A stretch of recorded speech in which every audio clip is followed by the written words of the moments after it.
Oh, this is very merry. I think this is I'm gonna play this for the month of December. You should be able to change. Can you change your font? You had Halloween. Where's the Christmas and the little bit of? Good question. I don't know. I'm not going too far into that. Oh, I'll get lost. I'll get absolutely lost. No, that's enough Christmas song. that's right. I was just starting to get into it. Oh, I'm sorry. How are you? We're here for Q&A. We're not here for Carly and A, right? Carol's with Carly and Mike. It's not all about you. Good morning. Hey, Jimmy. Morning, guys. Morning, everyone. How are we? What's going on? It's cracking. Hey, Tez. Hey, Cara. How are we? Paul.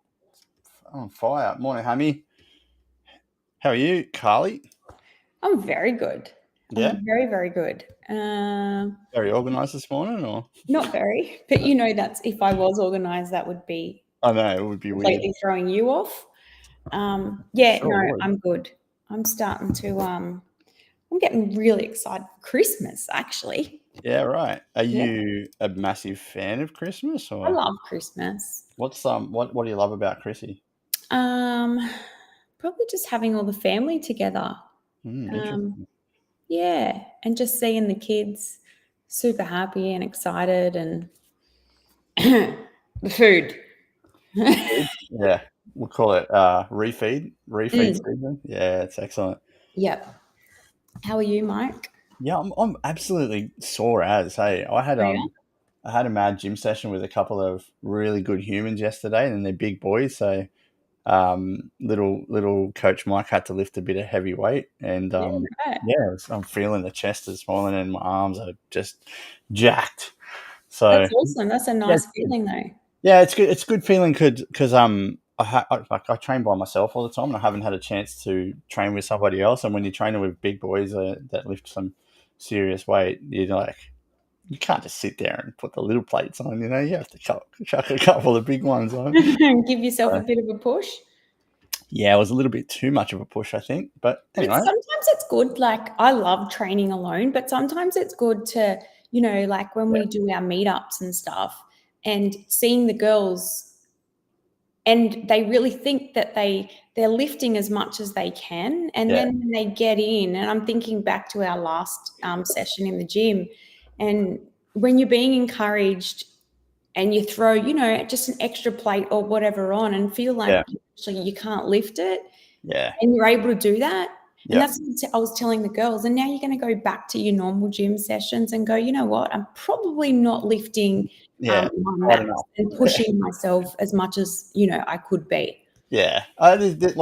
Look, don't get me wrong. The gym was awesome. It was like an old school gym, and the ego, I had massive ego when I walked in, and I was like, I'm going to throw some shit around today. But but it was good to have, the company was awesome. And Jimmy and his brother are just great guys, big boys, like fucking solid. And I was like, all right. But no regrets. I love it. That's awesome, Mike. Had a good feed. Yeah, no, it's good. It was good to change it up a bit. But how's everyone today? Good morning, Kate. Good morning, Facebook user, whoever that is. Morning, Burns. Morning, Trace. I said Cara. Morning, Carl. Morning, Daz. Morning, Jimmy again. Sorry about the soreness, mate. I didn't show you up, buddy. You showed me up, bud. Little cyclist Mike. I didn't wear lycra. I was full on. Anyway, welcome to Q&A, everyone. I hope everyone's having a great week. I know it's day 3 of the week. It's Wednesday. Jeez, Wednesday. It's pump day. It's pump day. It's pump day. Use my Vegemite this morning, being there while I feel healthy. Excellent. Get that Vegemite into you. It's the best way to start the day, I reckon. Sheik, are we waiting for Sheik to come in today? Or Sheik to come in with his usual questions. Be interesting to see what he's got to say today. Absolutely. Hopefully it's not about face masks and explosions. Let's get into Q&A. As always, guys, if you have any live questions, please chuck them in the chat box somewhere. For Insta and TikTok, just flag the question for me so I can get to it. But we're going to get right underway. Okay, question 1. Is it normal to feel a little constipated on a high protein diet? So we get this a little bit, right? When coming into the academy, and predominantly because, you know, you're probably switching up what you are eating quite substantially.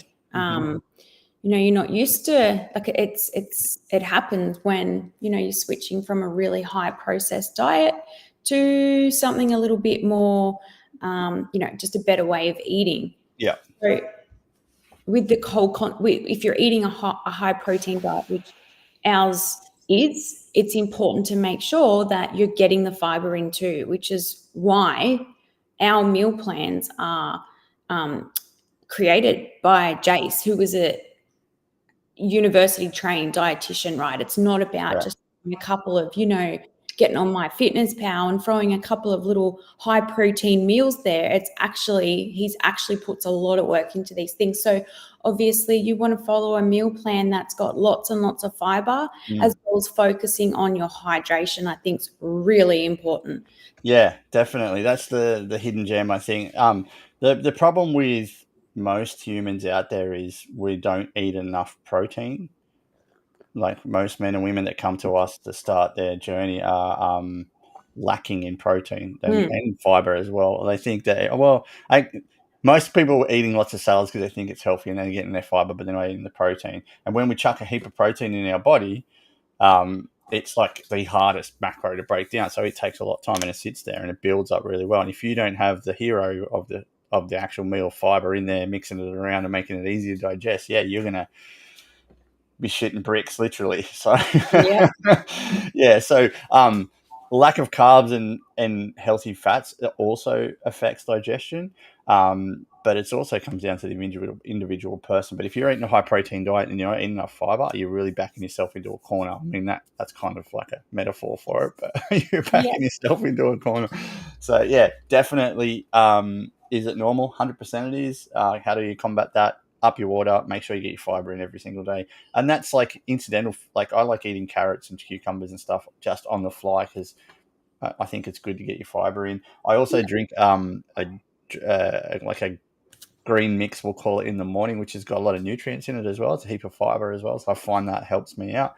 But Metamucil is good too if you're backed up too much. Help you release it. But yeah, get your fiber in.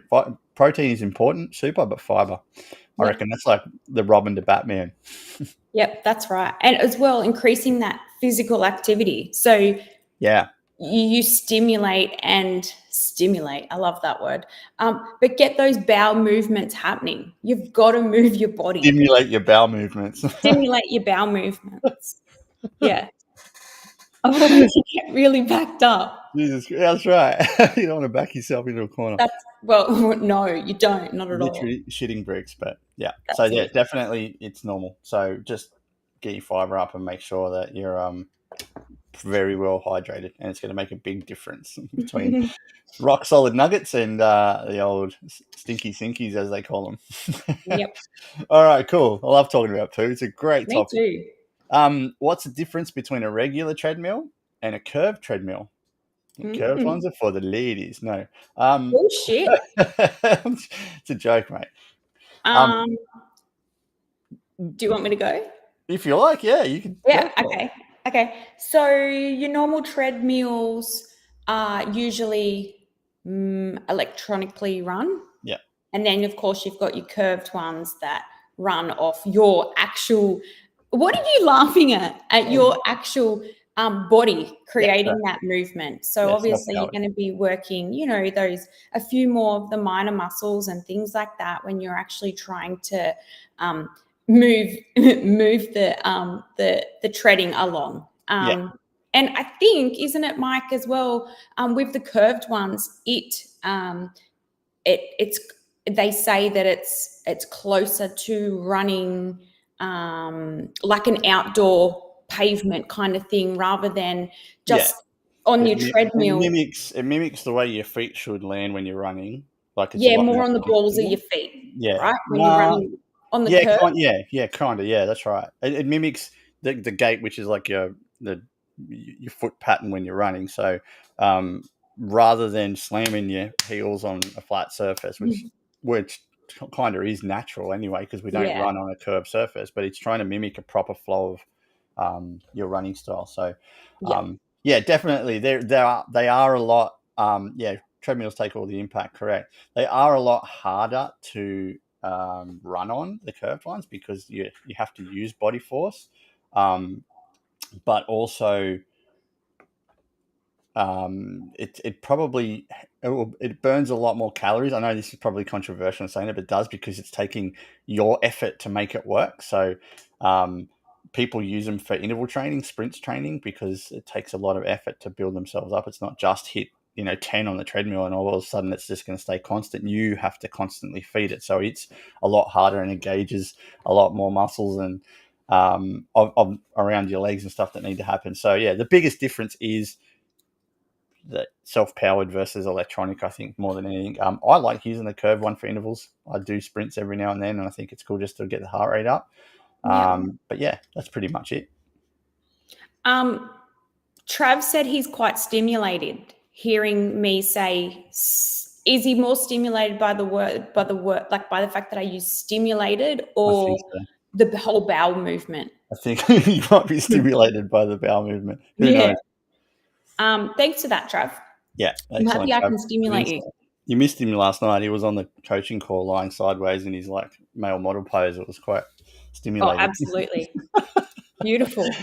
All right. At what age? Sorry, I'm just going to quickly take a bottle into the baby and I'll be right back. Okay. So go with that next question. All right. Excellent. All right. At what age can kids start lifting weights?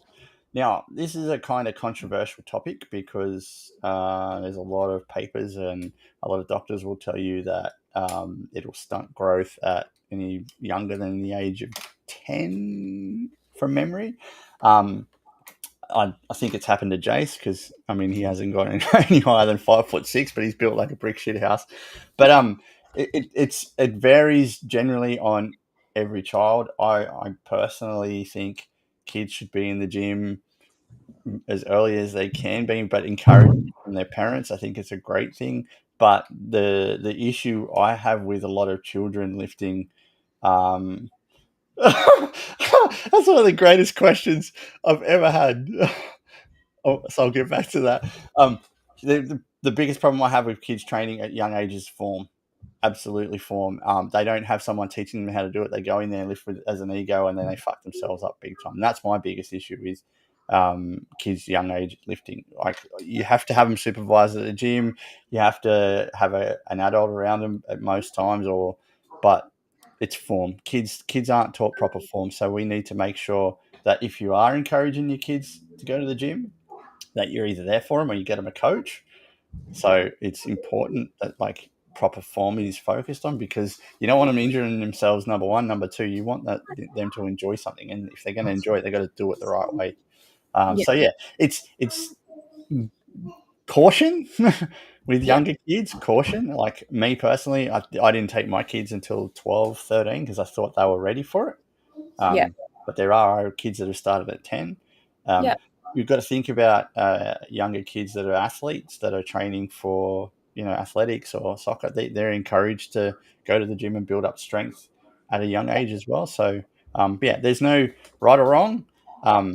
It depends on the child. I would be getting advice from a doctor or a physio if anything does come up. But personally, encouraging them to get fit and healthy from a young age is brilliant. So it's a beautiful thing. And as well, if your kids want to start partaking in strength training as well, that doesn't mean that you have to get into a gym lifting, dumbbells and the rest of it. Just some simple body weight exercises and every day, just all those things, like, playing cricket, kicking the ball, whatever, doing a few push-ups, all that. Like, your body weight exercises is lifting, is equivalent to lifting weights as well for young kids.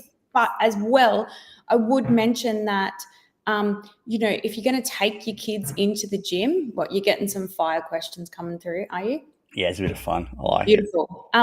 If you are going to take your kids into the gym, I think it's really important too that you have a discussion around why it is they want to go into the gym, because obviously when you go into a gym, not every gym, but some gyms, obviously, you've got some people that are, roided up and the rest of it.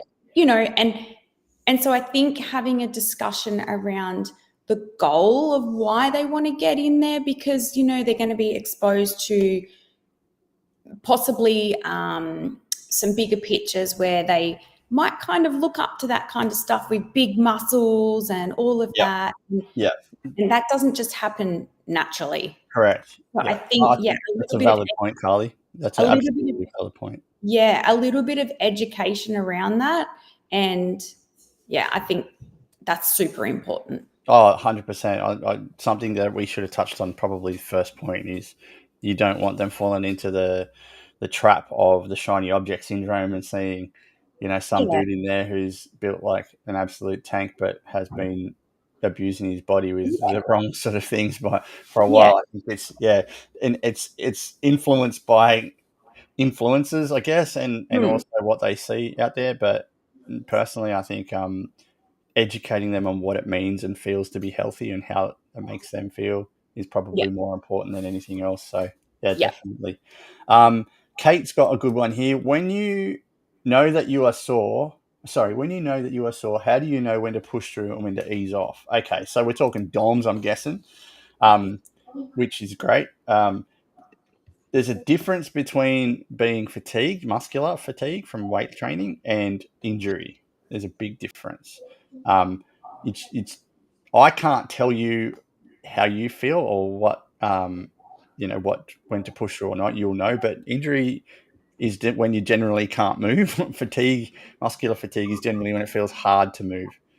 So pushing through or easing off, it's really up to you depending on the level of muscular soreness. Me personally, today, I feel like I have bench pressed a tank and I'm like struggling to lift my arms up but that I know it's not injury, it's just fatigue because I haven't lifted so heavy for a long time. But so today, what I will be doing is I will be going to the gym and I'll be doing probably a pull session just to counteract the push session. And I possibly will be doing some big stretches around my arms and my chest to open myself up because I know that I'm really tight, but I can push through it because I know it's only fatigue and it's not injury. If I could feel a really sharp burning pain or a tear, something that's restricting movement, that's when you know it's time to stop. Definitely know when it's time to stop. So hopefully that answers your question. Do you think my waterbed will have more bounce if it's filled with spring water? Excellent. Wow. That question is hands down the greatest question it's ever been asked on live in Q&A. I would agree with that comment. I would contemplate filling it with soda just because of the bubbles. Yeah, actually, not natural spring, proper soda water. Yeah. Hey, what about Pepsi Maxes? Then you can sleep on the bed. Oh, get out. And it's not it's low calorie mattress, right? That's perfect. Try that and let us know. Great question, dude. So yeah, hopefully that answers your question. I know it's not health related, but I would be going for soda or spring for sure if you want a little bit want to bounce out of the bed in the morning. That's right. Cool. All right. Do I have to take a protein shake right after the workout? Is there some window that protein should be consumed post-workout? We have had this question many times, and I will answer it again. 37 minutes and 22 seconds after you've lifted, you have to have your protein shake, or it will not enhance your muscles or build 37 minutes, 22 seconds. Write that down. Write it down. Write it down. That's the window. It's been researched hundreds of times. Where there's papers, there's studies on it. There's Arnold Schwarzenegger came out and said the other day he tried 37 minutes and 21 seconds, didn't work. When he did 22 seconds, bang, got the absolute. No, there is no window. There is no fucking window. If you believe that, you'll believe anything. It's been one of those controversial topics for a long time, and like you said, Mike, we do get asked it a lot. Yeah. But I think when you're just wanting to create a healthier lifestyle, losing weight, toning up, whatever it is, just the overall calories and protein of the day is what matters. Don't worry about the timing. And it's over time, correct? Yeah. It's your overall daily protein intake will severely affect whether you grow muscles or maintain muscles or repair your muscles more than anything. That is super critical. There is a 2-hour window that does help muscle recovery. It's a very minute percentage, but but 37 minutes 22 seconds, ideal. But if you can't do that over the day, but don't forget your carbs, right? Don't forget your carbs before your workout. Like if we're talking muscle building, which is the questions kind of around that area, you've got to have your carbs before you train, or you'll have no energy to train and you won't be hitting your targets. But yeah, make sure you have plenty of water, hit your protein target each day, and you're on your way to Muscle City. All right. I got stuck with words there for a second, which is unusual for me. You're probably still thinking about the spring water. Yeah, I know. Yeah. That's a fucking great question. Absolutely great question. All right. What natural pre-workouts are effective? Ooh. Yeah, coffee, fantastic. Me, I like sugary cereal. I like about 50 to 60 grams of sugary cereal. It gets me hyped up and jacked up and ready to go because it's carbs and sugar. Tea has a bit of caffeine in it. That can work depending on what type of tea you like.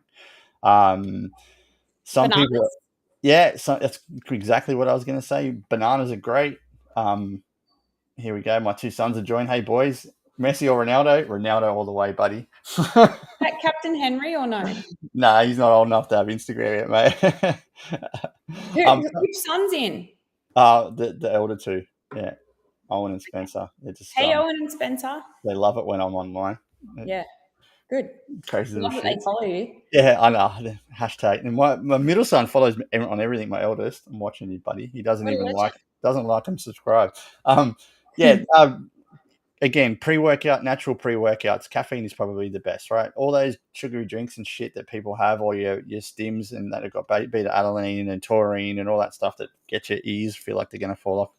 You know, they do give you a pump. They do give you a little bit of stim, but you're pissing it all out, and it's like $60 a tub for nothing. So for me, it's caffeine, it's sugary cereals, it's bananas, it's peanut butter and jam on a rice cracker. Like carbs and fats and sugar are more important to me for my gym workout than a stim. Yep. Don't really need a stim. So stim, it seems to be the stimulate topic. Is Trav still in? It's your word of the day. We might do a word of the day before we start with Carly from now on, and stimulate. Stimulation today. Stimulation. I think you answered that really, really well, Mike. So obviously, yeah, that's right up your alley. I appreciate that. All right, how can I improve ankle mobility / flexibility? All right. Interestingly enough, most ankle restriction or mobility comes from having really shit calf muscles. And interestingly enough, really shit calf muscles, hang on, stop. All right, I know where you're going with that. Really tight calf muscles. And most times your calf muscles are really tight because your hamstrings are tight and then your glutes are tight and then your back shit. So it goes all the way down. The single best way to improve ankle mobility, in my opinion, is just do a normal squat every day, like right down on your haunches as far as you can go to get your ankle and your calf stretched as much as possible. That's the simplest way. There are other complex ways. You can tie a 2 kilo weight to your ankle and you can do circles and you can do tib raises and things like that. You can get resistance bands and push them against a wall and slide your ankles in and out. But for me, the most effective thing is holding a squat for 30 seconds, say 4 or 5 times a day, down right. Like I'm talking ass to grass. I'm talking cheeks touching concrete or cheeks touching tiles at home, whatever it is, as far low as possible. And it will really, really improve your ankle mobility. But yeah, look for your calves. If your calves are tight, it generally means your ankle mobility is pretty shit. So I'd be looking at that. Balancing on one foot on a gutter and boards and things like that are really good. But for me personally, I use equipment to help me enhance my ankle mobility. Yep. There's plenty of as well that you can do with like resistance bands and things like that. Lots of stretches and I think it's pretty well answered. Pretty well answered. Why is your hair grey? It's called streaks of wisdom, Sonny. Who is asking? Is he? That was my kid. Oh. Love it. Hashtag gonna smack him one. No. In all my chest exercises, how come I feel it more in my shoulders rather than my chest? Because you're training shoulders, mate, right? Yeah. Why are you training shoulders? It's chest day. Yeah, that's right. you're not engaging the right exercises, or possibly it comes down to the incorrect form. Well said. And we'll leave it there. Well said. Yeah. Well, you're engaging your shoulders. It happens. It happens to most people, especially on chest press, when they got the bar too far back and you can feel your shoulders. Like I like to think of the nipple area stimulated. Sorry, nipple. The nipple area. I had to touch them too. The nipple area as the optimal part for the chest.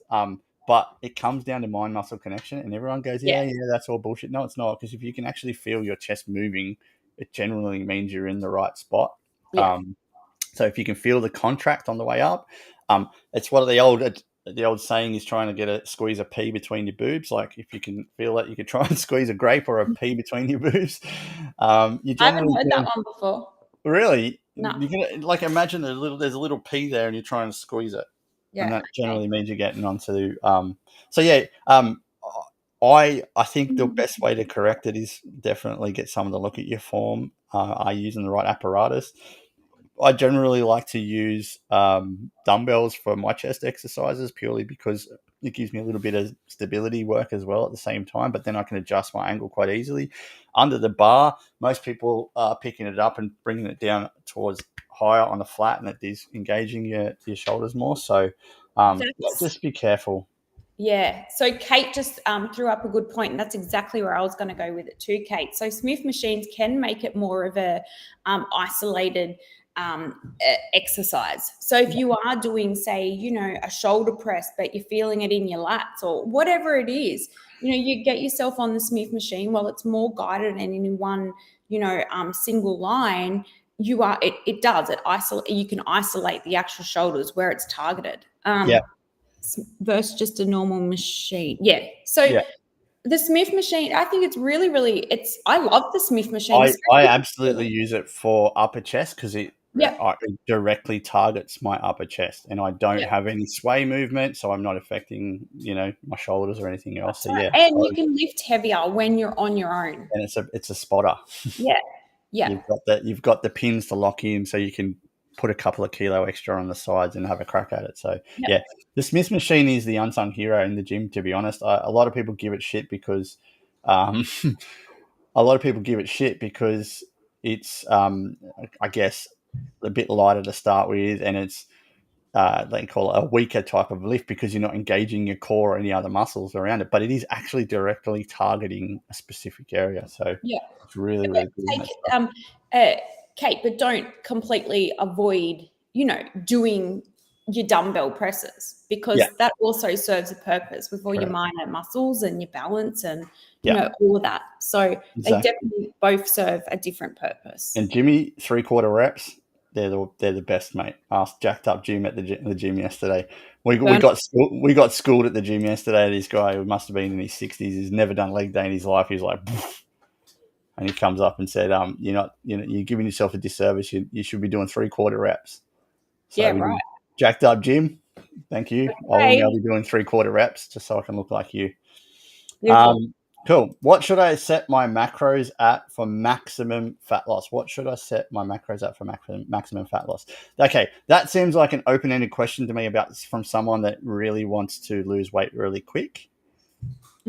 What should you set your macros up? I reckon, me personally, don't focus on anything other than protein for the time being. I was hoping you were going to say that. If you are looking at losing weight, which is why we're here, we're weight loss coaches, we are muscle increasing coaches as well, just for the record. But most of our clients are here to lose fat, so we want to focus on protein. We need carbs, we need fat to survive, to have fuel, to make testosterone, estrogen, whatever else in our body. We need them, but we're not focusing on the other two for the reason is it's too complicated. We're not athletes. We don't need to dial in right yet. But when you're down to your absolute maintenance level and we're looking at, body fat percentages, maybe you want to go from 10 to 9 or 10 to 8. Cool. We'll decrease the fats and the carbs and play around with it. That's great.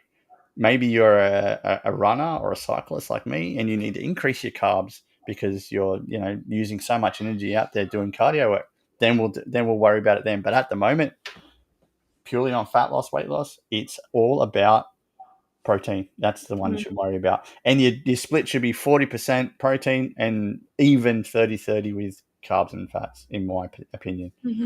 Yeah, sounds like somebody that's been, it's very confusing. It's very, very confusing when, like, what should I set my macros at? It sounds like they're really hung up on macros and micros and, all of the complicated stuff when it really doesn't need to be for fat loss. Mike, I think you answered it really well.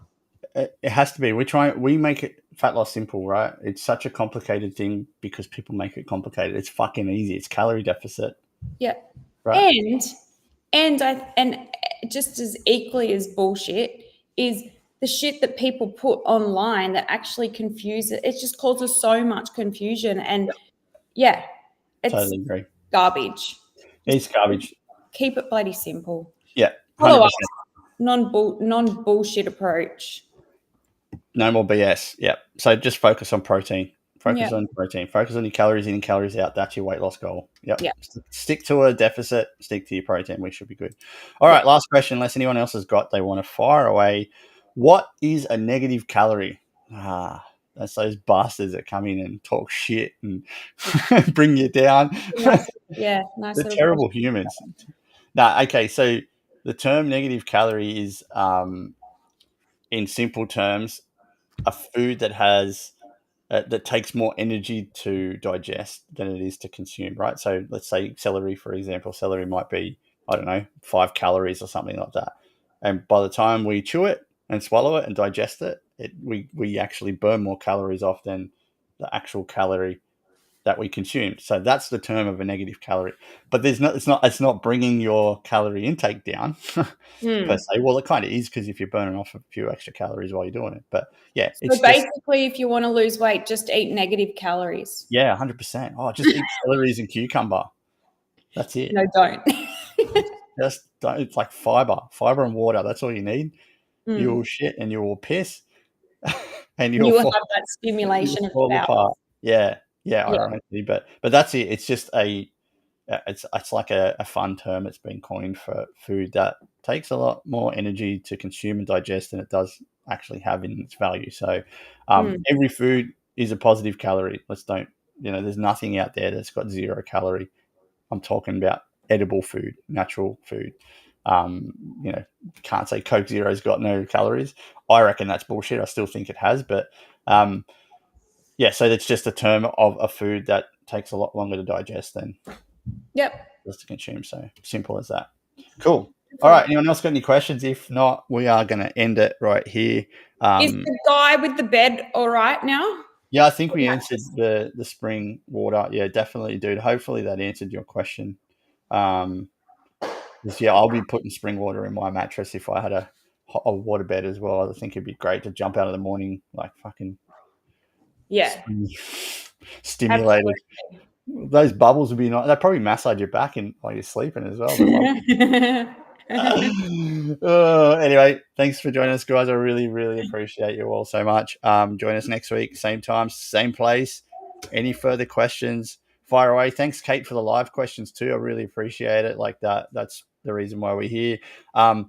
Great coaching call last night to the lads. Absolutely awesome to see people turn up and go through some thoughts and feelings on what's happening off. Like a couple of guys beating themselves up over real minimal things that have happened in life. That's the purpose of the coaching call. Ladies, Thursday, don't forget, jump on.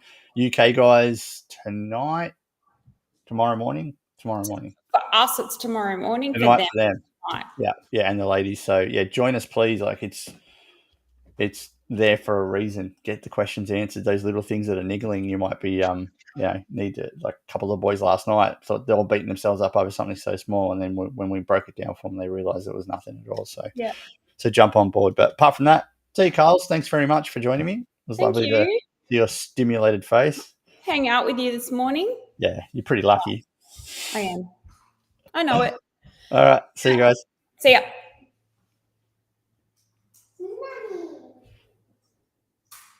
Good morning, darling.